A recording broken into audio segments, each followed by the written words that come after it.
Ari ngadugikeun agama teh henteu sagawaya urang ngadugikeun, kedah disarangan unsur mutlak Allahu subhanahu wa ta'ala.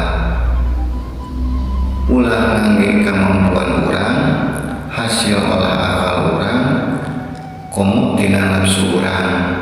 Margi jalmi mah relatif, tungkul tempat kaluluputan, tanggah tempat kalepatan, samenit ganti sajam robah. Janji sore rajin tara kapake isuk, sok ninggang disalah jeung dibener. Tapi upami ngagandeng unsur mutlak, hasilna ge pasti mutlak.